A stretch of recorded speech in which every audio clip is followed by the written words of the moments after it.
least on the frog fire. Good to see at least one of them starting to get under control. But those winds are still a threat tonight. It is, and it's very dry out there. So temperatures right now in the mid-60s. We actually have a view from our Mount Hood Meadows camera here. This is at 64 degrees. You can see the White Ridge fire, though, in the distance. We have kind of tapped into that. You can see the wildfire smoke still moving and billowing up in that section. And this is going to be an issue for the remainder of today. It is dry, it is gusty, and that fire is trying to move down to some of the flatland there off towards the east. Here's our wildfire map. This is also incorporating some of the smoke across parts of the Pacific Northwest down to the south, and then it kind of transports off towards the east. You see where the heavier smoke there and that kind of orange tint, brown tint, lighter smoke in other areas. So we're dealing with that light smoke even here in the valley. You may even see a little bit of that light smoke there along the Oregon coast. And that may bring a little bit of extra color there in the sky at night. Notice that we incorporate some of the wind particles here, and notice that the direction is going from the northwest down to the southeast, but that's going to continue to usher and kind of push that fire to the east. And I've already read that there's been some very gusty conditions, especially in that section. Most concerned. So current wind speeds west of the Cascades, somewhere around 10 to 15 miles per hour, the northwest.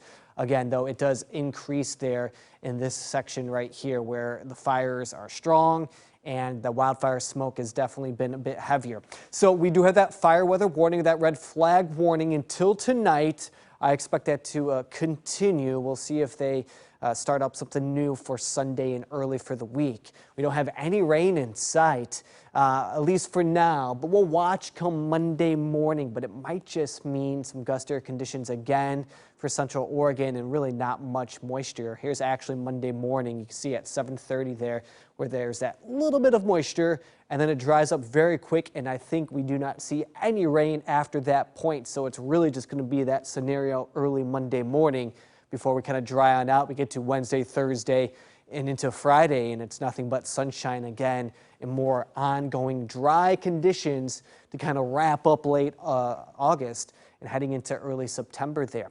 So for Sunday, I have some relatively nice weather. Again, I mean, kind of similar to today. We may begin the day with a few more clouds in the valley, but temperatures, they're warming up to just the upper 70s once again, so slightly below average, but definitely feeling pretty good.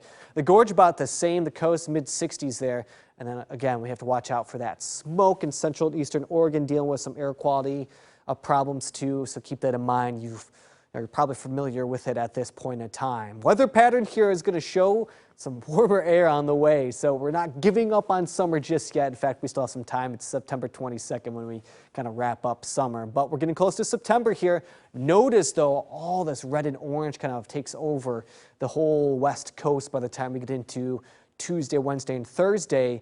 And with that, our temperatures are going to be boosting up as well. So if you thought we may not see another 90-degree day, I think we will. I think we will. We have a couple 70s, a couple 80s, and we're into the 90s by Thursday, Friday, and Saturday. And I'll tell you, Wayne, even some signs of upper 90s to near triple digits a little bit later in the following week. So we'll see if we have this little heat wave roll in for early September. Yeah, summer still got some oomph left. A little kick, yeah.